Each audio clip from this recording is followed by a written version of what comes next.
हम बनाने वाले हैं super viral Italian street food dessert eggless bomboloni. Gen Z और अल्फा जेंजी को ये fluffy cream filled Italian donuts इतने पसंद आ रहे हैं, उन्हें बॉम्बोलिनी कहते हैं। ये इटली के फेमस सॉफ्ट डोनट्स होते हैं जो अंदर से न्यूट्रेला, कस्टर्ड या चॉकलेट क्रीम से फिल होते हैं। आजकल ये कैफे और फूड रील्स में बहुत ज़्यादा ट्रेंड कर रहे हैं। बाहर से गोल्डन, अंदर से अल्ट्रा सॉफ्ट और क्रीमी चॉकलेट फिलिंग के साथ एकदम ड्रीम डिजर्ट लगते हैं। ये रेसिपी बिल्कुल परफेक्ट है कैफे स्टाइल डेजर्ट के लिए, पार्टी ट्रीट्स के लिए, बर्थडे स्नैक्स के लिए। और सबसे अच्छी बात, आज हम इसे पूरी तरह एगलेस बनाने वाले हैं। मैंने इसे बहुत ही सिंपल तरीके से बताया है और इसमें इस्तेमाल होने वाले इंग्रेडिएंट्स भी एकदम सिंपल है।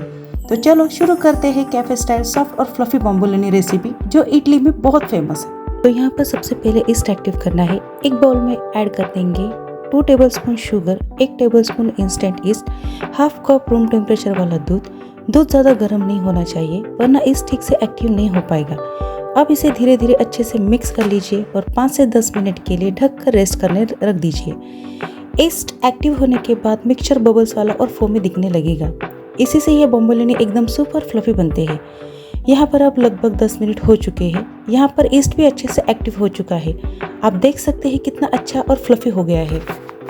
तो चलिए अब डो तैयार कर लेते हैं। अब एक्टिवेटेड ईस्ट मिक्सचर में ऐड कर देंगे 2 कप मैदा, 1 चुटकी नमक, 2 tablespoon butter, 1 tablespoon vanilla essence, 2 tablespoon दही, एक रिप्लेसमेंट के लिए।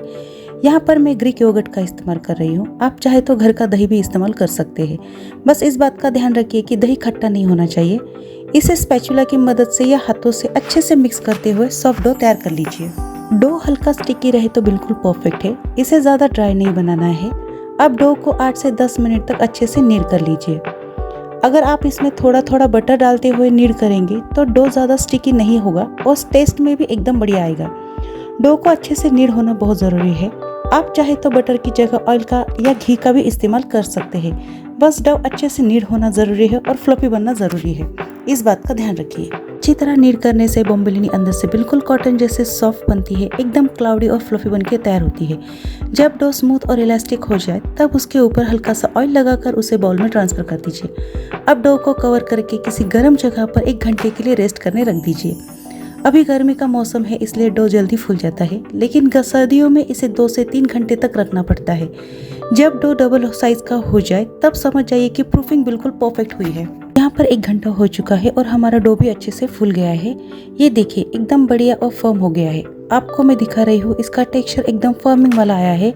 कितने अच्छे से बबल्स बन गए हैं। हमें डो का टेक्सचर बिल्कुल ऐसा ही चाहिए।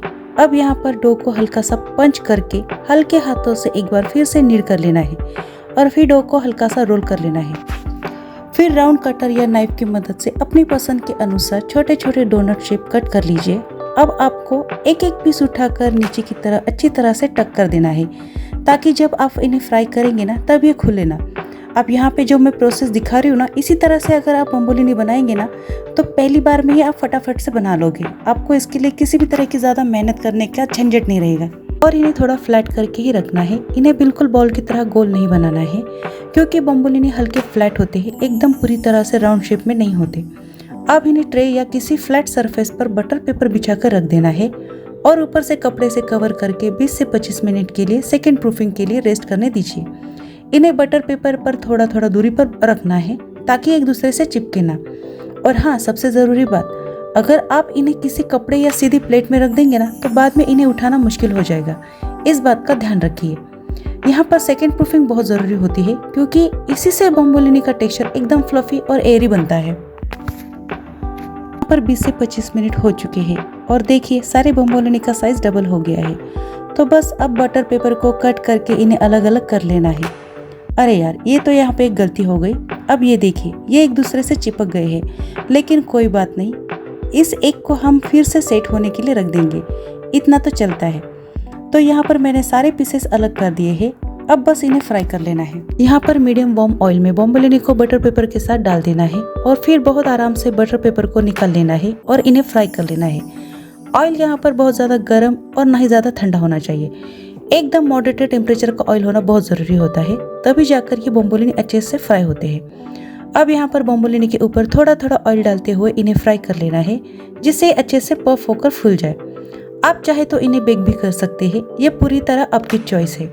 वैसे दोनों मेथड में टेस्ट लगभग सेम ही आता है, लेकिन अगर इसके लुक की बात करें तो डीप फ्राई वाले बम्बोलिनी ज़्यादा अच्छे दिखते हैं और खाने में भी ज़्यादा टेस्टी लगते हैं। यहाँ पर मैंने इन सभी को उलटते पलटते अच्छे से फ्राई कर लिया है। इन्हें दोनों तरफ से गोल्डन ब्राउन और अच्छे से पफी होने तक फ्राई कर लेना है।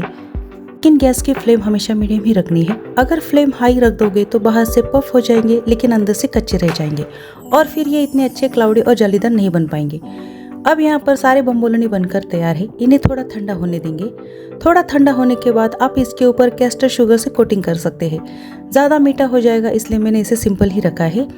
अब एक को उठाकर आपको दिखाती हूँ। मैं इसे दबा रही हूँ और ये वापस अपने शेप में आ रहा है। इसका मतलब ये है कि अंदर से अच्छी तरह से पक चुका है, परफेक्टली फ्राई हो गया है। एकदम रुई की तरह सॉफ्ट बम्बोलिनी बनकर तैयार हो गए हैं। अब हम चलते हैं इसकी फिलिंग की तरफ। तो यहाँ पर अंदर की फिलिंग के लिए मैंने एक पाइपिंग बैग में न्यूट्रेला भर दिया है।